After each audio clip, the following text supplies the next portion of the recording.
Esta é a voz daquele que grita no deserto: preparai o caminho do Senhor, endireitai suas estradas.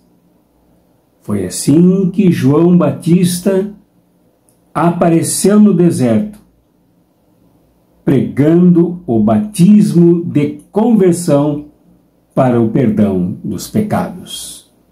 Com estas palavras de Isaías, registradas e comentadas pelo Evangelho de Marcos, acolhemos a vocês todas, a vocês todos, com alegria desta quadra do Advento, desejando que reflitamos no Evangelho para a nossa construção, para a educação da nossa fé, para o aprofundamento do nosso compromisso com Jesus. O Evangelho para este domingo, segundo do Advento, é o de Marcos, de São Marcos, no capítulo 1, do 1º ao 8º versículo. Como sempre, peço pausa de vocês neste vídeo para a leitura que devem fazer, que sugiro, que peço que façam, e discussão se estiverem juntas, mais de uma pessoa. É necessário entendermos a fé e logo entenderemos isso na própria reflexão do Evangelho, que faremos logo após a vinheta, em nome do Pai, do Filho e do Espírito Santo. Amém.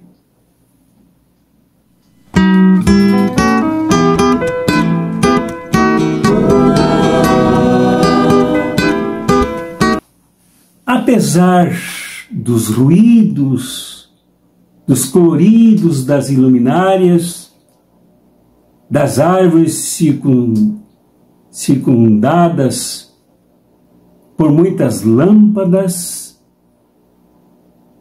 desta figura vazia que se chama Papai Noel, não é Natal.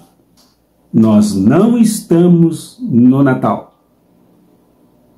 Isto que chamam de Natal é uma agenda do mercado, do comércio, do troca de dinheiro por bens que devem ser trocados pelas pessoas, pelas famílias, nem sempre de forma justa e adequada. Nós nos encontramos na metade do Advento. Este período, esta quadra do ano cristão, que é preparação, que é reflexão, que é introspecção, não somente individual, mas coletiva, como era do gosto do Evangelho de Marcos e dos outros evangelhos, verdadeiras produções coletivas dos e das que criam. Neste Evangelho, aqui indicado, de Marcos 1, 1 a 8, vê-se o aparecimento de João o Batista, que se posicionou no deserto, como indica o texto, adotando uma mensagem que já vinha do Velho Testamento, portanto ele incorpora, ele assimila, ele introjeta o Velho Testamento e o traz para introduzir o Novo Testamento. A referência de João o Batista, aqui neste Evangelho, é o profeta, o grande e respeitado profeta Isaías. Nesse trecho em que ele diz: preparai o caminho do Senhor, endireitai suas estradas, suas veredas, é uma referência à experiência do círculo profético de Isaías. E exilado, sequestrado, capturado pelo Império Babilônico, que levou praticamente o povo inteiro de Jerusalém, da Judéia, como cativo no exílio. E segundo o profeta Isaías, o povo assim se deixou cativar por sua própria culpa, isto é, pelos seus pecados. O povo pecou, o povo inteiro pecou, os sacerdotes pecaram, o culto pecou, o templo pecou, a religião pecou. Então agora é preciso endireitar os caminhos, gritar no deserto, preparar o caminho para o Messias que deveria chegar. E o profeta agora, misturados aos exilados, se fazendo um dos exilados, com a missão de denunciar as causas desse exílio, as causas dessa prisão aberta, o profeta anuncia que é preciso endireitar os caminhos, e endireitar quer dizer é preciso realizar a justiça de Deus que tinha sido abandonada, a justiça de Deus que era a régua de medição das relações das pessoas, do povo de Deus, que tinha sido quebrada. É preciso agora endireitar, é preciso agora recuperar a justiça. E isto é preparar os caminhos no próprio povo, na própria vida do povo, nas vidas das pessoas. Esta era a mensagem do profeta. Para retornar do exílio, era preciso que o povo o fizesse de maneira endireitada, de maneira corretiva, encontrando o perdão para se consertar de todos os erros cometidos. Já podemos anunciar a primeira conclusão aqui. Primeira é que o João o Batista, o mensageiro, o preparador do caminho, preparador da chegada de Jesus, não falou por conta própria, não falou no vazio, não foi mensageiro sem base, sem alicerce, sem informação. João o Batista, como toda a comunidade de São Marcos, buscava as raízes proféticas já construídas no Antigo Testamento. Embora em torno de 300 anos houvesse um silêncio dos profetas, mas a mensagem foi recuperada e João o Batista a renovou agora, junto às multidões que corriam a ele de todas as partes da Palestina. Esta conclusão é fundamental para nós também hoje, num contexto de completo esvaziamento da base da fé, em que cada um fala subjetivamente por aquilo que sente, por aquilo que acha, por aquilo que pensa, e quem acha muito não acha nada. De um povo afundado nos pecados, nas trevas, nos desvios do projeto original. Há muita gente falando, há muita gente pregando, há muitos programas distribuindo falações sem base, apenas com experiencismos, com emocionalismos, sentimentalismos, sem nenhum engajamento profundo nas Sagradas Escrituras, principalmente nos profetas. João o Batista não era a profecia. João o Batista não era o Antigo Testamento, mas trazia o Antigo Testamento para introduzir o Novo Testamento. João o Batista era a ponte entre o Antigo Testamento e o Novo Testamento. Mas ele apenas abriu caminhos. Dito isto, também, numa segunda conclusão, é preciso reconhecer que há pecados no povo. Não do ponto de vista do moralismo, de condenar as pessoas por suas orientações sexuais, por exemplo, de apedrejar as pessoas por causa da cor da sua pele ou por causa das raízes afrodescendentes, ou por causa das suas posições ideológicas.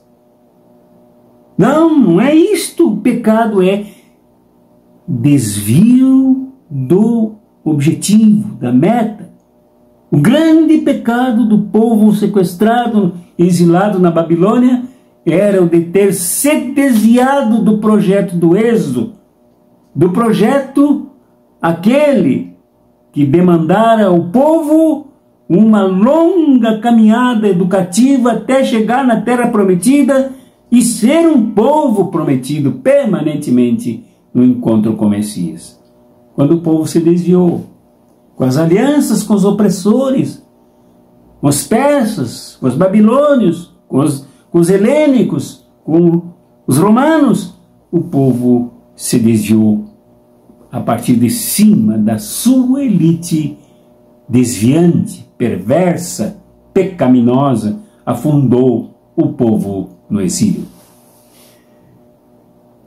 É preciso também destacar um segundo ponto, além deste, de preparar os caminhos, nivelar as estradas para que o povo passasse para o encontro com o Messias. João o Batista pregava conversão para o perdão dos pecados. Esse povo sofrido que estava no exílio, lá com Isaías, e esse povo sofrido, exilado na sua própria terra, agora nos tempos de João o Batista, esse povo esfacelado, esse povo que assimilava a visão dominante, a visão do Império Romano, a visão da casta do templo judaico, do templo de Salomão, a visão dos fariseus, a visão do legalismo, a visão das discriminações, do massacre das mulheres, das crianças. Enfim, esse povo aqui, assimilando todos esses pecados impostos pelos que o dominavam, precisava de conversão. Enquanto os fariseus pregavam o legalismo e a submissão do povo na obediência cega e irracional à lei, João o Batista prega a conversão, que é um resgate das pessoas, uma abertura das pessoas, uma iluminação interna das pessoas, é um levantamento das pessoas do seu estado de prostração, de diminuição, de aniquilação como pessoas e como povo. A conversão é esta meia volta para internamente se descongestionar, se limpar, se lavar, se oxigenar, para assim sentir os pecados dos desvios do projeto original se estatelarem ao chão no fundo do Rio Jordão. Então, a conversão, a metanoia, a mudança de mentalidade, a mudança de metas, a mudança de comportamento, era o que se ouvia de João o Batista, carregado da profecia, carregado dos profetas, que denunciavam a opressão, mas denunciavam também que ela atingira em cheio o próprio povo, que era preciso se converter para colocar a opressão para fora, externá-la como lixo a ser jogado no seu devido lugar, na busca do perdão. Diferentemente dos fariseus que carregavam o povo de culpa, que carregavam o povo de sacrifícios, diferentemente do Império Romano que perseguia o povo com os medos das legiões romanas, das legiões militares, João o Batista prega o alívio, a libertação, a graça do perdão de pecados. E a terceira e última colocação conclusiva é de que João, que vinha carregado do Antigo Testamento para que ele servisse de ponte, de ligação com a nova aliança que vem, que brota em Jesus, sabia qual era o seu lugar. A postura humilde de João o Batista, que chegou a dizer que ele apenas preparava o caminho para aquele que haveria de vir, o Messias, Jesus.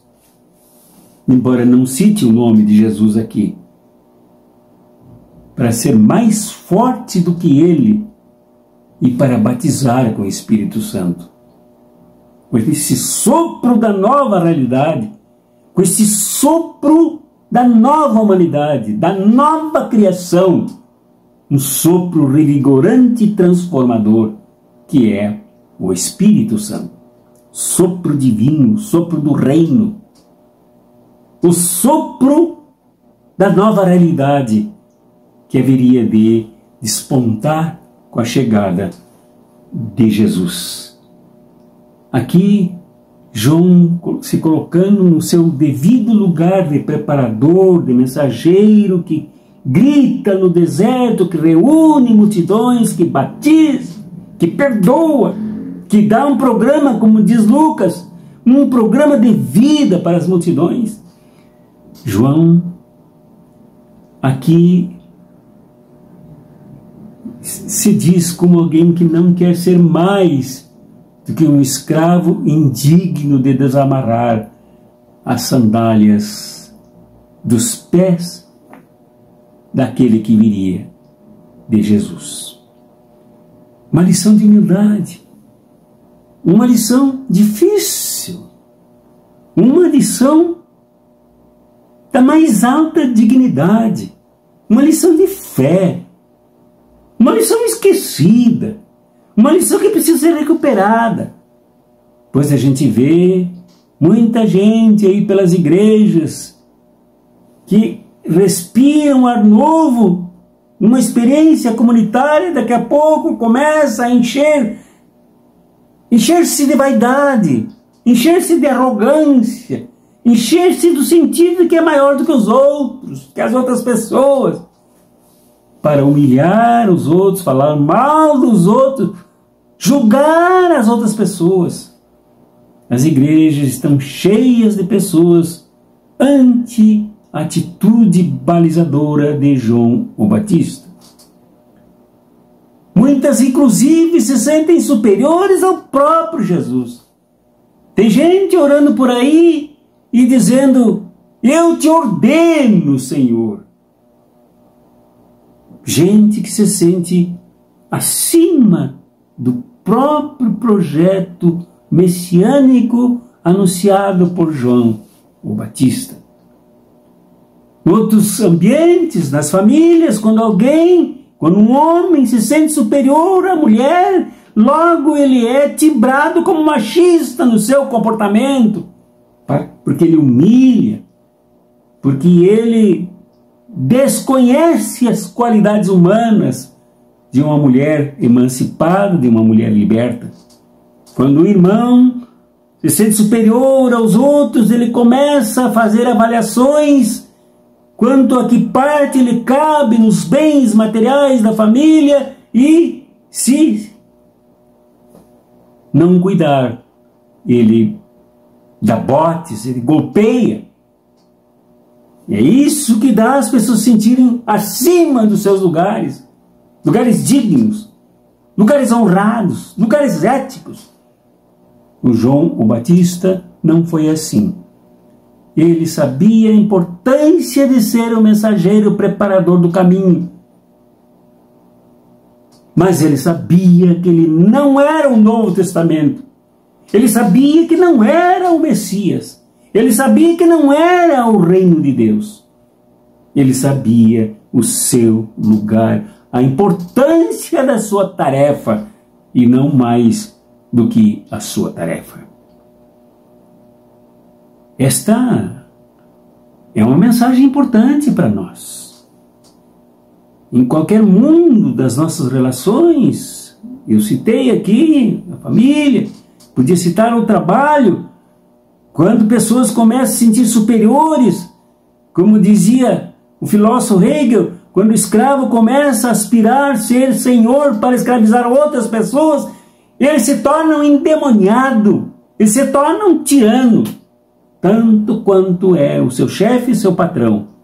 Chicote em punho, se não materialmente, na sua forma de se relacionar com seus companheiros e companheiras de trabalho. No ambiente da atividade parlamentar, da atividade executiva, quando as pessoas começam a se sentirem importantes. Me lembro de ter conversado com alguns no canal Cartas Proféticas, que diziam que é um horror ver seus colegas se enchendo de dinheiro no parlamento, se achando empoderados e poderosos no parlamento, por causa de um cargo que o povo lhe deu para servir ao povo, se achando muito mais em benefício próprio do que servindo o povo. O João Batista não foi assim. Ele disse que não era nem digno de desamarrar as sandálias do Messias, se colocando na condição de escravo. Esta é a posição digna, sabemos qual é o nosso lugar. E lutarmos a partir do nosso lugar, lutarmos a partir da nossa posição, exercermos a missão a partir da nossa posição, abrirmos os caminhos a partir da nossa posição e não a delegarmos irresponsavelmente para outras pessoas. Esta é a confusão que muitos fazem. Se acham importantes, entre aspas, superiores, entre aspas, para não fazerem o que deveriam fazer. E se sentem incomodados, incomodadas na condição para a qual deveriam servir. Se sentem humilhados e não humildes. Isto, então, é uma confusão que atrapalha a realização das missões que devemos realizar, o que não ocorria com João o Batista. Um genocídio, terroristas, massacre e genocídio, terroristas, contra um povo humilhado, porque forças militares, forças bélicas se sentem superiores, por isso atiram, por isso passam de tanque por cima, por isso matam, por isso destroem tudo o que podem, porque se sentem superiores. João o Batista jamais faria isso com seus irmãos. Então, esta postura do mensageiro, do construtor da mensagem com e para os outros, é fundamental, de humildade, de afirmação na sua humildade, de realização na sua humildade, e não permitir-se transferir o compromisso, transferir a responsabilidade. Meu irmão, minha irmã, neste advento temos muito o que examinar em nós. Uma sociedade como a nossa brasileira, totalmente machucada, que ainda não se recuperou de tantos solavancos e prisões não declaradas, que vimos sofrendo, tantos pecados que nos sufocam, tanta escuridão interna que nos escurece e torna a nossa fisionomia, os nossos sorrisos opacos por sua tristeza. Este é um desafio para pensarmos neste advento, para examinarmos a nossa vida, para assumirmos o nosso papel também de preparadores, de mensageiros, sempre e permanentemente, sem acharmos que somos o Rei, que somos o Messias, que somos o Reino. E nem mesmo que somos Batista, João o Batista, mas somos nós mesmos cumprindo a nossa tarefa. Nesse momento de tanta escuridão, de tanta violência, de tantas ameaças no mundo, é preciso que nós aprendamos em nós mesmos, fazemos em nós mesmos a retificação dos caminhos do Senhor, da vida, do projeto de vida libertador do Senhor, do reino, em nós mesmos. Muitas vezes estão entulhadas, muitas vezes estão trancafiados de tranqueiras que obstaculizam nos levantarmos convertidos e nos levantarmos com a dignidade de João Batista, que jamais baixou a cabeça, quer para Herodes, quer para quaisquer opressores, sempre envolvido com o povo, sempre chamando as multidões, não no templo de Salomão, em Jerusalém, totalmente entupido de pecados, não no palácio de Herodes, onde os crimes eram praticados intensamente, inclusive uns contra os outros, na própria família dele, não no palácio de Pilatos, aquele covarde que não assumiu a posição diante do julgamento de Jesus, não na casa dos ricos judeus que tomaram a Palestina de assalto, não nos seus banquetes nababescos, ricos e desbanjamentos, mas o lugar de João o Batista era no meio do povo, vestindo uma roupa simples porque não queria vestir o luxo da elite dominante, comendo gafanhoto e mel porque não desejava as farturas roubadas dos pobres e consumidas pelos ricos do mundo judaico. É isso que nós temos que aprender nesse momento difícil que nós vivemos e refletirmos sobre este segundo domingo do Advento, para nos qualificarmos como cristãos e cristãs que sejam dignos de assim sermos chamados. Deus, pois, te abençoe e que a graça de nosso Senhor Jesus Cristo, o amor de Deus, que também é mãe, originando a vida, principiando a vida, cuidando da vida, e a comunhão do Espírito Santo que nos coletiviza, que é o sopro do reino em nós, para nos fazer novas criaturas, à semelhança de Jesus o Cristo. Sejam contigo e comigo, meu irmão, minha irmã, em nome do Pai, e do Filho, e do Espírito Santo. Amém.